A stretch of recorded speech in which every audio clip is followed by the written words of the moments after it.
Oke, puji nama Tuhan. Ya, kita bersyukur untuk kasih setia Tuhan yang begitu luar biasa di dalam kehidupan kita. Haleluya. Oke, saudaraku sekalian, kita percaya bahwa setiap kali, setiap saat ketika kita berada di hadapan Tuhan, itu selalu akan menjadi saat-saat yang sangat indah dan luar biasa. Amin saudaraku, saya akan lanjutkan khotbah saya minggu kemarin.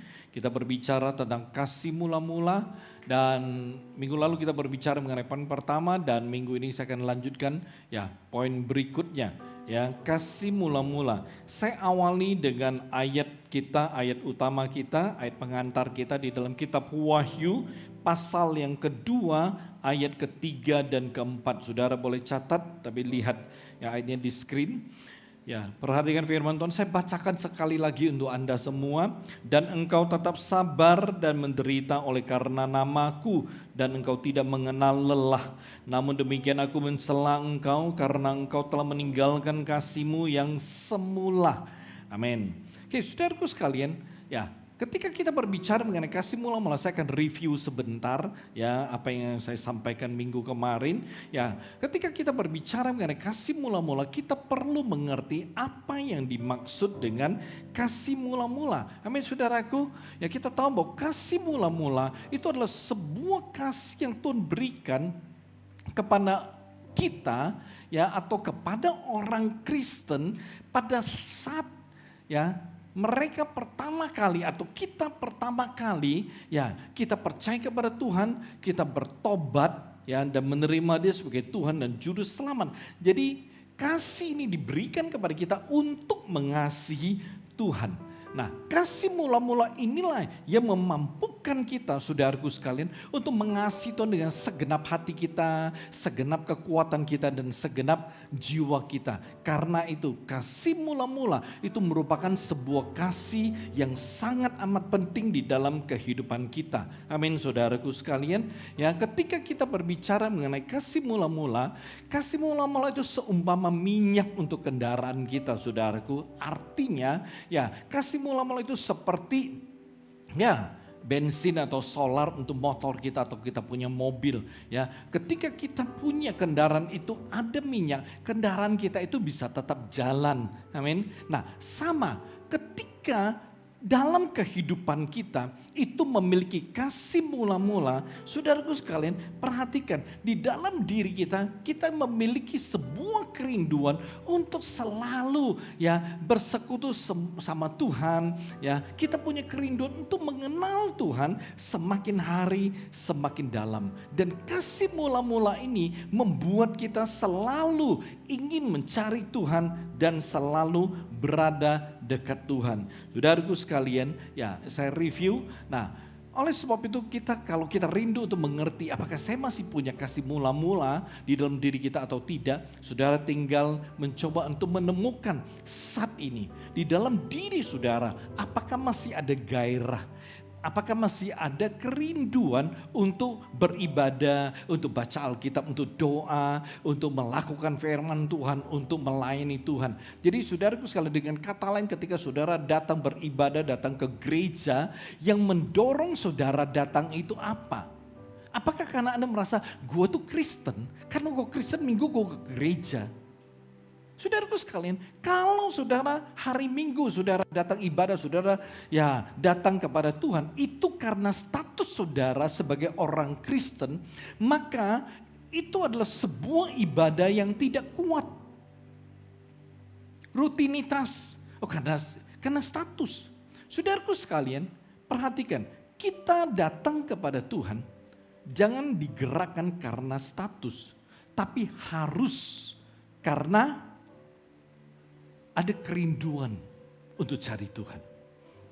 Ada sebuah gairah yang begitu luar biasa yang selalu bergerak di dalam ya kita punya diri untuk apa? Untuk bersekutu sama Tuhan, untuk beribadah sama Tuhan, untuk mencari Tuhan, untuk dekat sama Tuhan, untuk baca Dia punya firman, untuk dengar ya Dia punya firman, untuk berdoa, untuk lakukan Dia punya ya perintah dan lain sebagainya. Nah, ketika hidup kita untuk datang hadapan Tuhan digerakkan beroleh kerinduan dan gairah sedemikian, saya mau katakan hidupmu itu dahsyat sekali. Dan inilah kasih mula-mula. Nah saudaraku sekalian, minggu lalu kita bicara ya bagaimana kembali kepada kasih mula-mula. Kenapa kembali? Kita perlu jujur dengan diri kita. Seiring dengan waktu, kasih mula-mula ini akan luntur. Kita boleh periksa dalam diri kita. Hari ini kita datang kepada Tuhan karena apa? Seiring dengan waktu, kasih mula-mula ini akan luntur, lalu habis di dalam kehidupan kita. Nah, kalau sudah demikian saudaraku sekalian, apa yang harus kita lakukan? Kita mesti kembali kepada kasih mula-mula. Ya, kita mesti mendapatkan kasih mula-mula itu kembali. Saya percaya kita semua punya pengalaman ketika pertama kali kita percaya kepada Tuhan Yesus. Saudaraku sekalian, kita selalu rindu untuk ibadah, ya rindu untuk cari Tuhan. Kadang-kadang ibadah ada di mana aja kita pergi. Kenapa? Karena ada kerinduan yang begitu luar biasa. Ya, kita rindu tuh baca Alkitab, rindu berdoa selalu. Ya kadang-kadang satu hari berdoa berkali-kali, di mana-mana kita berdoa. Tapi seiring berjalannya waktu, sekarang hidup, hati, perasaan seperti ini seperti nggak ada lagi. Seperti tidak ada lagi. Ini adalah sebuah kehidupan yang harus kita perbaiki sebagai orang Kristen. Kita tidak akan kuat dengan kehidupan seperti ini. Amin saudaraku. Ya, minggu lalu kita bicara bagaimana kembali kepada kasih mula-mula. Ya, kita berbicara untuk kembali kepada kasih mula-mula, kita ingatkan kasih Tuhan, ambil keputusan, kita perlu bertindak. Itu 3 hal.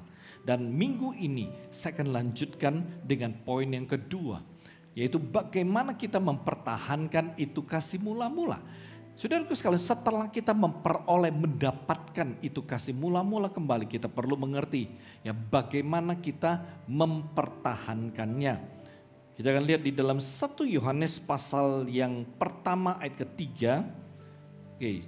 Nah saudaraku sekalian, ini merupakan awal bagaimana kita akan memulainya. Saudaraku sekalian, ada 2 cara ya bagaimana kita bisa mempertahankan itu kasih mula-mula.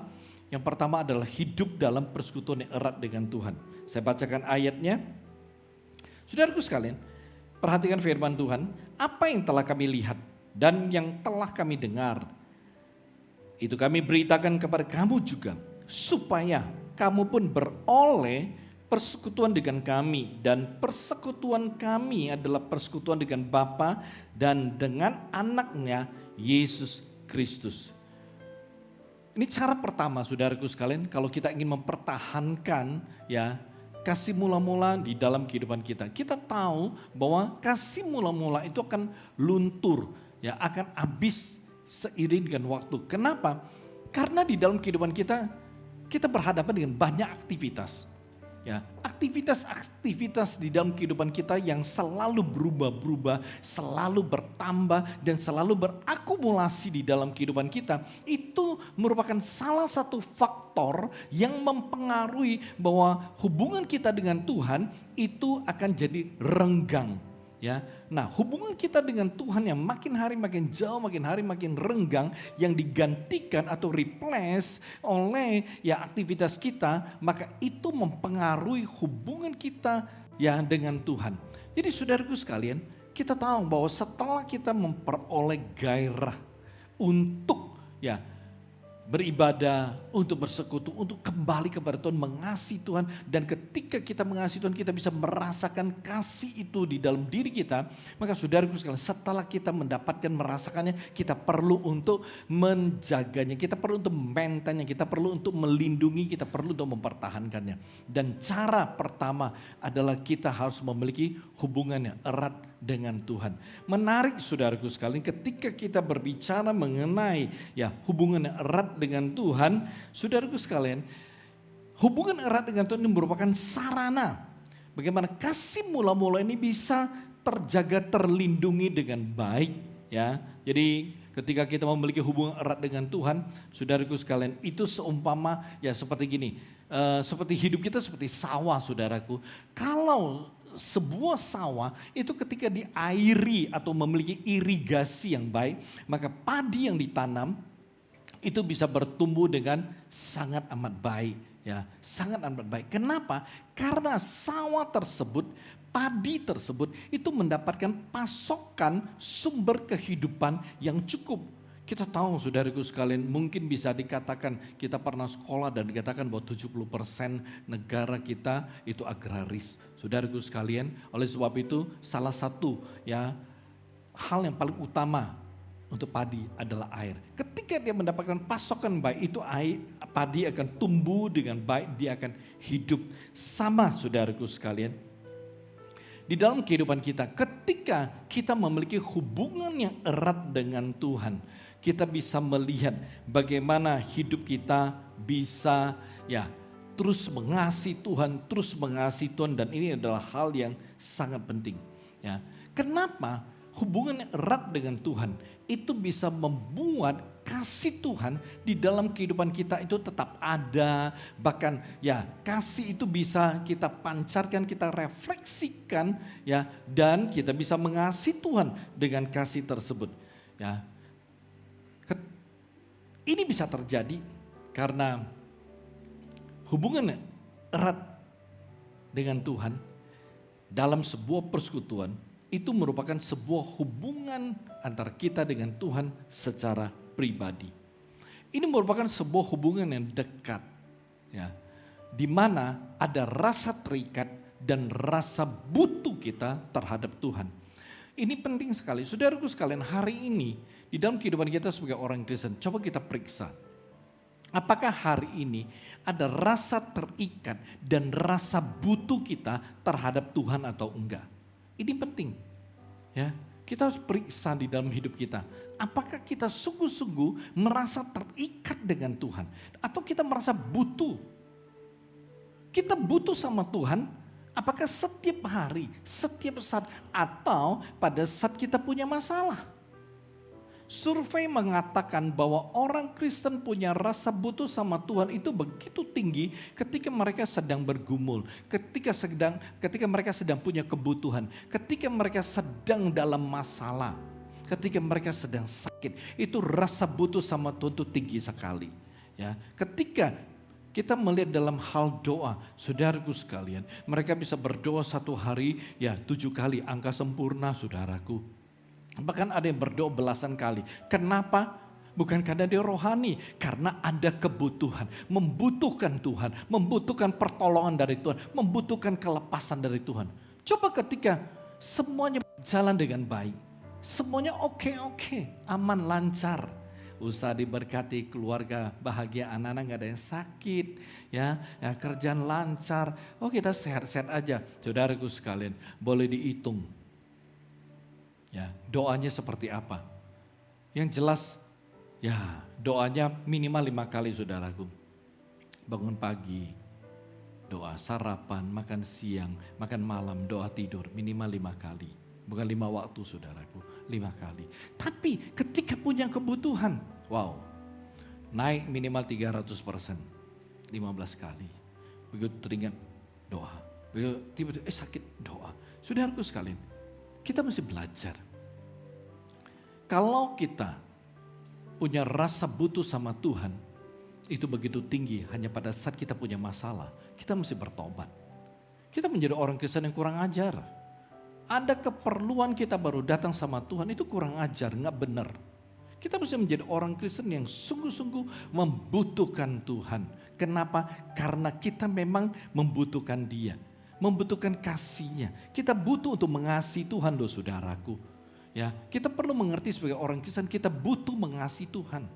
Kita bukan hanya butuh berkat-Nya, penyertaannya, pertolongannya, kuasanya, kemuliaannya. Bukan hanya butuh itu. Tapi kita perlu menyadari bahwa kita butuh mengasihi Tuhan. Karena ketika kita bisa mengasihi Tuhan, di sanalah letak kekuatan kita. Ketika kita bisa mengasihi Tuhan, itulah yang memproduksi kekuatan di dalam hidup kita untuk hidup benar, hidup kudus, hidup memuliakan Tuhan. Jangan terbalik saudaraku. Ya, ini yang seringkali tidak disadari orang Kristen. Kita perlu berubah. Mengerti yang paling penting, paling benar di dalam kehidupan kita. Kita perlu belajar ya untuk mengasihi Tuhan karena kita butuh mengasihi Tuhan. Bukan Tuhan mengasihi kita aja. Kita tidak perlu berbicara Tuhan mengasihi kita, karena Tuhan memang sudah mengasihi kita. Kasihnya sempurna, terbukti, teruji. Dia kasih Yesus kok untuk kita. Bahkan Yesus teruji mengasihi kita, dia mati bagi kita di atas kayu salib. Tapi bagaimana dengan kita? Bagaimana dengan kita? Kasih kita kepada Tuhan sudah teruji atau tidak? Sudah terbukti atau tidak? Perasaan gak enak, kita gak mau ibadah, bukan gak mau ibadah aja. Kita gak mau doa, baca Alkitab pun gak mau. Ketika kita ngambek sama Tuhan, kurang ajar kalau begitu. Amin saudaraku. Kita perlu mengasihi Tuhan dengan sungguh-sungguh. Kita perlu belajar. Ini hal yang sangat penting. Saudaraku sekalian, ketika kita berbicara mengenai persekutuan yang erat dengan Tuhan, bentuknya jelas, saya katakan, mesti terikat, rasa terikat. Kita benar-benar gak bisa lepas dari Tuhan. Tanpa Tuhan gak bisa. Itu persekutuan yang erat sama Tuhan. Ya. Coba hari ini kita periksa diri kita. Kalau hari ini kita tidak berdoa, kita tidak baca Alkitab, oke nggak? Banyak orang Kristen merasa oke, everything is fine. Fine-fine aja. Tapi kalau nggak makan, nggak bisa. Bisa pingsan. Tapi kalau nggak baca Alkitab, nggak doa, oke. Saudaraku sekalian, kalau kita nggak baca Alkitab, kita nggak doa, kita juga bisa mati. Roh kita mati. Roh kita mati. Saudaraku sekalian, kalau roh kita mati, kita sulit sekali mengenal Tuhan. Ketika roh kita mati, hubungan kita dengan Tuhan akan putus. Ketika roh kita mati, kita nggak ngerti untuk datang kepada Tuhan, nggak ngerti untuk mengandalkan Tuhan. Nggak heran.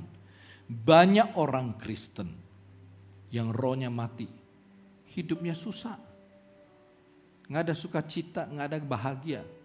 Mungkin boleh punya segala sesuatu, tapi nggak ada gunanya kalau nggak bahagia, nggak sukacita. Amin. Kita membutuhkan Tuhan, roh kita nggak boleh mati. Roh kita harus hidup, saudaraku.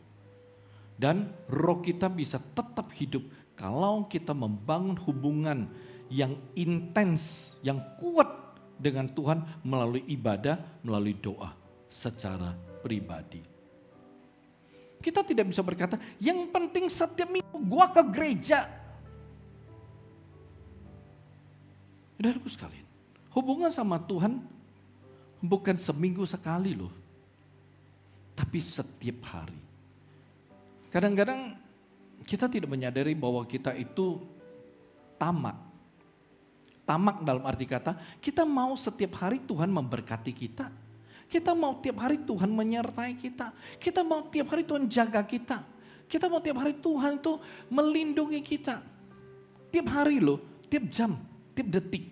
Kita mau Tuhan begitu sama kita. Tapi kita seminggu sekali baru datang kepada Tuhan. Nggak fair saudaraku. Kita perlu belajar. Saudaraku sekalian, kita berada di akhir zaman, ya. Di dalam pertemuan kelompok sel pelayan, saya memperlihatkan beberapa patung, ya. Di depan kantor PBB di Amerika, saudaraku sekalian, dibuat sebuah patung binatang buas yang ada di kitab Wahyu, ada sayap.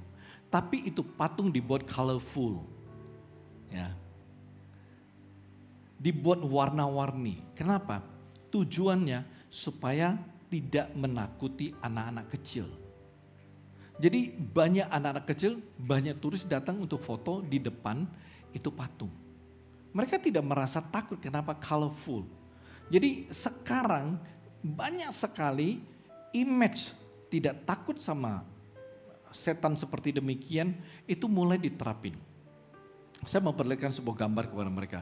Pembukaan Commonwealth Games yang lalu.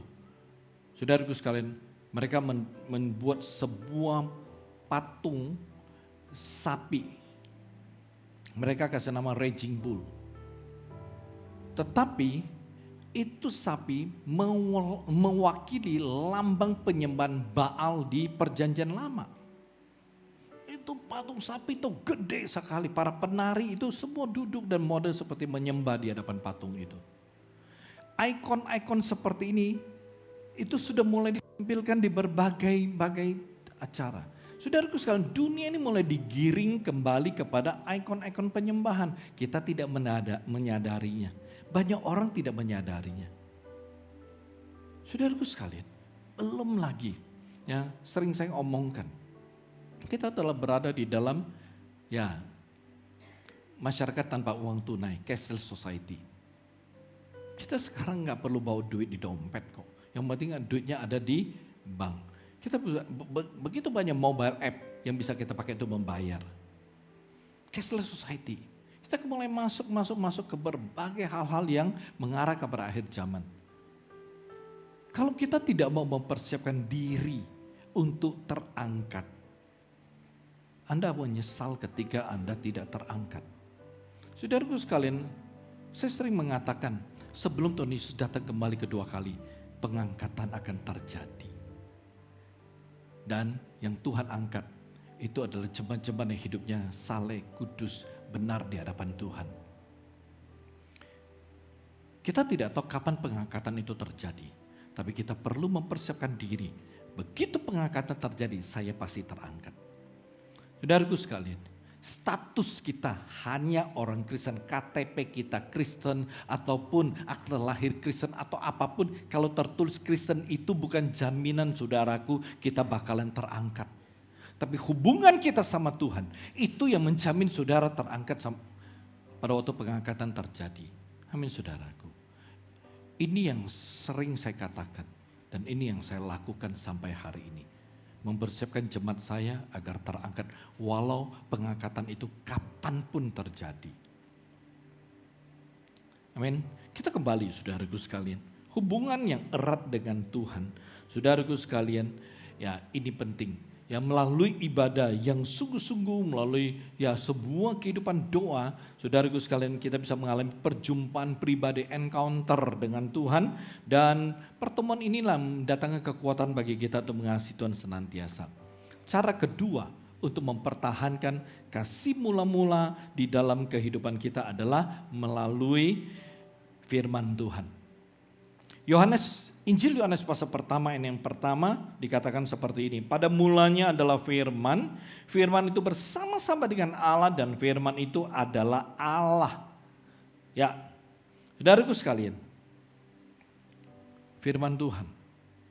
Kata yang tidak asing bagi kita. Tetapi banyak sekali orang asing dengan hal ini. Ya, karena jujur.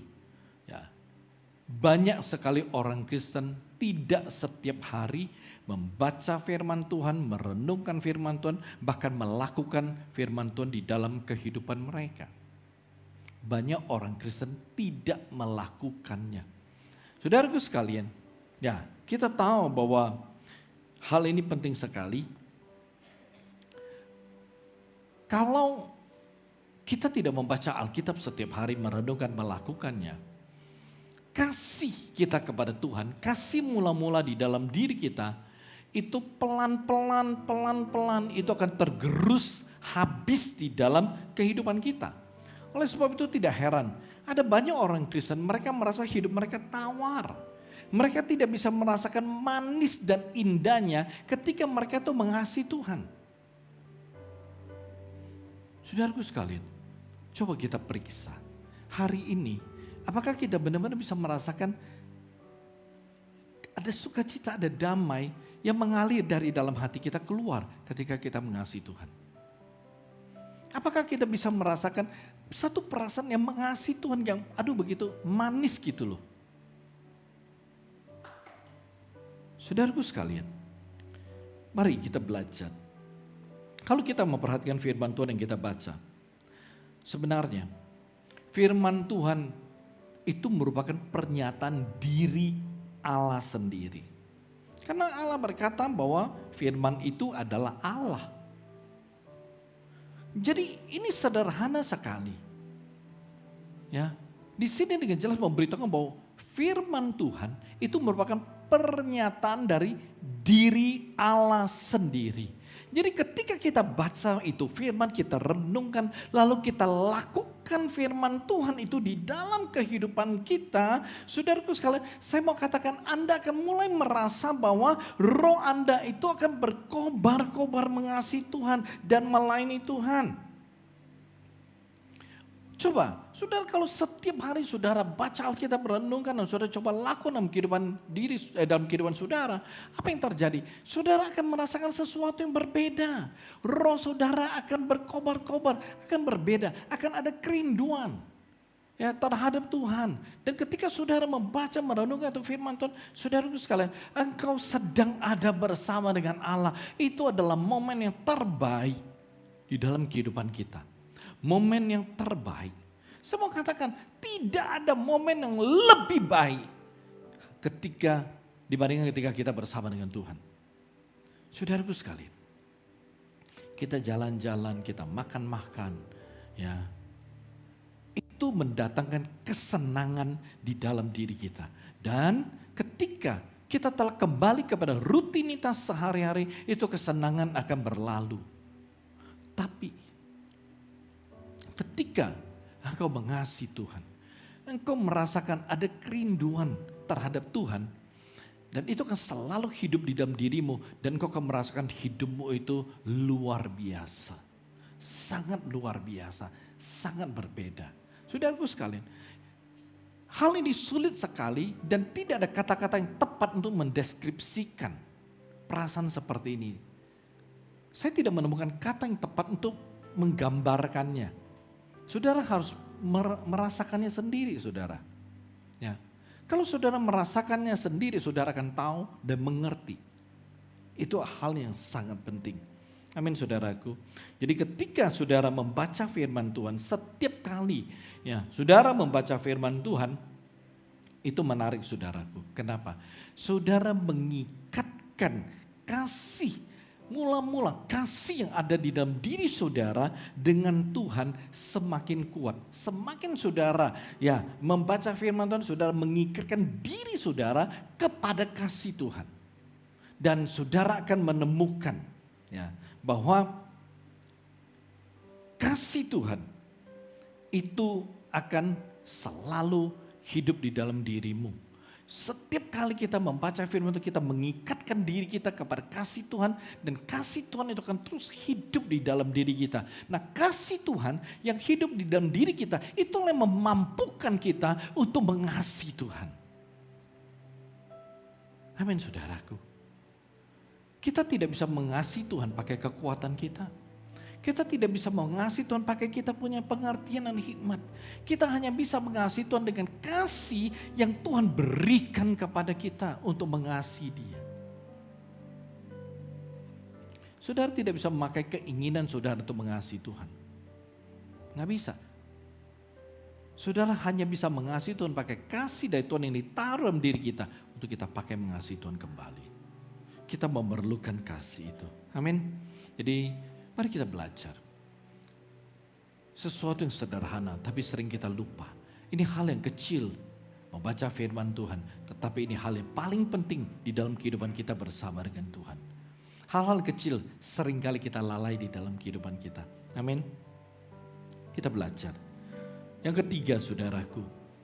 Ya, ketika kita berbicara mengenai kasih mula-mula, hal ketiga yang harus kita mengerti adalah harus mengerti bagaimana selalu memiliki semangat yang berkobar-kobar.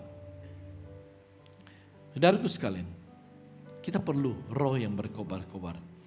Lukas 24 ayat 32, Injil Lukas pasal 24 ayat 32 berkata seperti ini. Kata mereka kepada yang lain, bukankah hati kita berkobar-kobar ketika ia berbicara dengan kita di tengah jalan dan ketika ia menerangkan kitab suci kepada kita. Saudaraku sekalian, Keluaran pasal ketiga ayat kedua dan Keluaran pasal ke-19 ayat ke-18 ya, kita melihat bahwa kehadiran Tuhan selalu diibaratkan dengan api yang menyala-nyala atau api yang berkobar-kobar, saudaraku ya. Jadi ini hal yang sungguh-sungguh penting. Nah, perhatikan, Ketika kita bersekutu sama Tuhan, lalu Tuhan itu hadir di tengah-tengah kita, saudaraku sekalian, Anda pasti akan merasakan sebuah suasana yang berbeda. Suasana yang berbeda, ya. Roh kita akan bersemangat, roh kita akan berkobar-kobar, dan sesuatu pasti terjadi. Saudaraku sekalian, coba. Ketika saudara bersekutu sama Tuhan, saudara doa, saudara memuji, saudara menyembah Tuhan dengan sungguh-sungguh. Ketika semua saudara lakukan dengan sungguh-sungguh dan Tuhan datang. Ketika engkau menyembah Tuhan, Tuhan hadir. Kenapa? Karena Alkitab berkata Allah bertata di atas pujian umatnya. Jadi ketika kita memuji, ketika kita menyembah Tuhan, Tuhan datang, saudaraku. Ketika engkau sedang berada di dalam persekutuan pribadimu sama Tuhan, dan saudara sungguh-sungguh masuk dalam hadirat Tuhan, ketika Tuhan datang, saudara akan merasakan sesuatu yang berbeda. Saudara akan merasakan rohmu itu bersemangat, rohmu itu berkobar-kobar. Saudara akan merasa bahwa ada satu kekuatan untuk terus memuji, menyembah, terus merindukan. Pokoknya itu suasana itu dahsyat sekali. Sesuatu yang sangat berbeda. Anda bisa merasakan bahwa Anda ingin berada tetap terus-menerus di dalam saat itu. Kenapa? Karena ketika Tuhan hadir, saudaraku sekalian, seluruh keberadaanmu akan jadi berbeda. Engkau akan merasa damai sekali, engkau akan merasa sukacita sekali. Pokoknya engkau akan merasa bahwa pokoknya aku ingin mendapatkan Tuhan lebih dan lebih lagi. Ini luar biasa. Coba saudara lakukan. Saya percaya ada banyak di antara kita punya pengalaman seperti ini. Tapi ada banyak juga yang tidak punya pengalaman seperti ini. Saudaraku sekalian, pengalaman bersama dengan Tuhan bukan hanya milik beberapa orang. Pengalaman bersama dengan Tuhan itu milik setiap orang. Asalkan engkau mau datang kepada Tuhan. Adakan waktu secara pribadi sama Tuhan sendiri, engkau berdoa sungguh-sungguh, engkau baca Alkitab sungguh-sungguh, engkau merindukan kehadirannya, engkau menyembah, engkau memuji Dia, pokoknya bersekutu sama Dia sungguh-sungguh, engkau akan rasakan Tuhan datang, Tuhan hadir, dan itu akan menghasilkan sesuatu yang luar biasa. Pada saat hadirat Tuhan turun, saudaraku sekalian, saat Tuhan hadir, seperti yang saya katakan, itu akan membuat sesuatu pasti terjadi. Yang terikat dilepaskan, yang sakit disembuhkan, yang lemah dikuatkan, yang sedih dihiburkan, yang tidak berdaya itu akan dibangkitkan kembali. Itu yang terjadi ketika Tuhan hadir. Amin, saudaraku. Oleh sebab itu saya bayangkan apabila Tuhan selalu setiap hari hadir di dalam kehidupanmu, engkau akan menjadi orang Kristen yang kuat, kokoh, tak tergoyahkan. Tetapi kenyataan memberitahu kepada kita hari ini, banyak sekali orang Kristen lemah, mudah digoyahkan. Begitu ada masalah, begitu ada pergumulan, sudah meninggalkan Tuhan, nggak baca Alkitab, nggak doa, tidak ibadah. Kenapa? Alasannya stres, pusing, banyak masalah. Saudaraku sekalian, hanya karena masalah kita meninggalkan Tuhan. Hanya karena pergumulan, hanya karena sakit kita meninggalkan Tuhan. Betapa tidak benarnya kita sebagai orang Kristen. Kita mengabaikan, meniadakan arti Yesus mati bagi kita di atas kayu salib. Sebuah pengorbanan yang besar. Itu kita hapus dengan pergumulan, dengan masalah yang datang dalam kehidupan kita, yang bisa berlalu atau yang bisa diselesaikan. Coba kita bayangkan. Sebagai orang Kristen, betapa kita itu tidak adil. Betapa kita itu tidak benar kalau memang hidup kita seperti ini. Tuhan itu tidak berhak kita perlakukan seperti demikian. Kematiannya di atas kayu salib yang begitu sempurna. Itu tidak bisa dilakukan oleh siapapun. Hanya Yesus yang tidak punya dosa. Allah yang dari sorga turun menjadi manusia yang bisa melakukannya. Jalan salib bukan jalan yang mudah, tapi Yesus telah lalui untuk Anda dan saya. Saudaraku sekalian, oleh sebab itu, karena kita tidak punya hubungan yang erat sama Dia, maka kita menjadi orang Kristen yang tidak kuat, mudah goyah, mudah dijatuhkan oleh setan. Tapi kita perlu mengerti, Dia Tuhan yang Maha Kuasa. Ketika Dia hadir, saudaraku sekalian, sesuatu yang luar biasa terjadi. Perhatikan firman Tuhan yang kita baca. Ketika 2 orang murid, mereka pulang kampung. Kenapa pulang kampung? Bukan untuk panen, saudaraku. Tapi Yesus sudah mati, dikuburkan. Mereka tidak tahu Yesus bangkit. Karena mereka merasa Yesus telah mati dan dikuburkan, 2 murid ini pulang kampung. Kembali kepada kehidupannya. Sama dengan Petrus dan lainnya. Ketika Yesus dikuburkan, kembali kepada kehidupan lama. Saudaraku sekalian, Yesus muncul di tengah-tengah mereka. Apa yang terjadi? Ketika mereka sedang bicara, ya, firman Tuhan berkata seperti ini. Mereka berdua sedang dialog. Bukankah hati kita berkobar-kobar ketika Ia berbicara dengan kita di tengah jalan, menerangkan kitab suci? Saudaraku sekalian, perhatikan, tidak heran ketika kedua murid yang berjalan bersama Yesus pada waktu itu, saudaraku sekalian, mereka merasakan ada sesuatu yang berbeda. Mereka merasakan hati mereka berkobar-kobar, mereka merasa bersemangat. Ketika mereka mendengarkan Yesus berbicara, mereka merasa seolah-olah, saudaraku, hati mereka menyala-nyala, kerinduan mereka menyala-nyala, semangat mereka menyala-nyala, harapan mereka menyala-nyala ketika mereka mendengarkan Yesus berbicara. Kenapa bisa demikian? Karena Yesus itu adalah sumber segala sesuatu.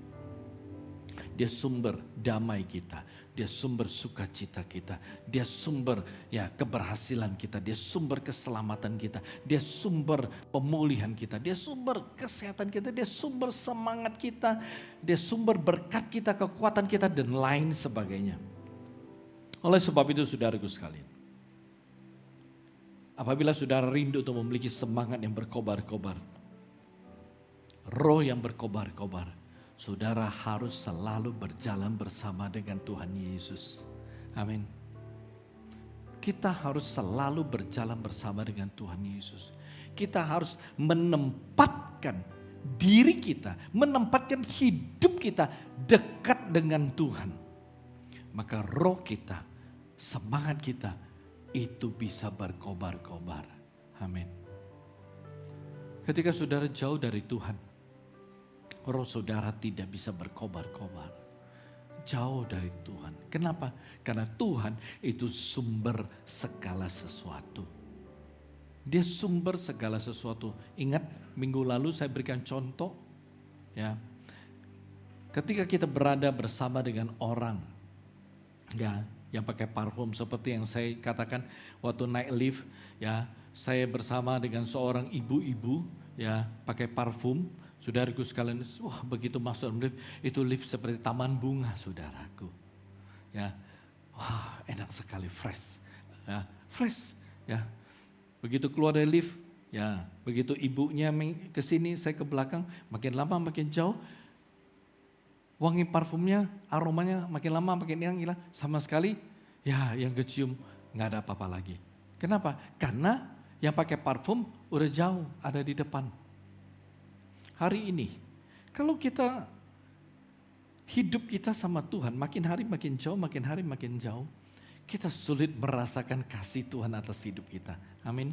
Kita sulit merasakan kehadiran Tuhan di dalam kehidupan kita karena kita jauh dari Dia.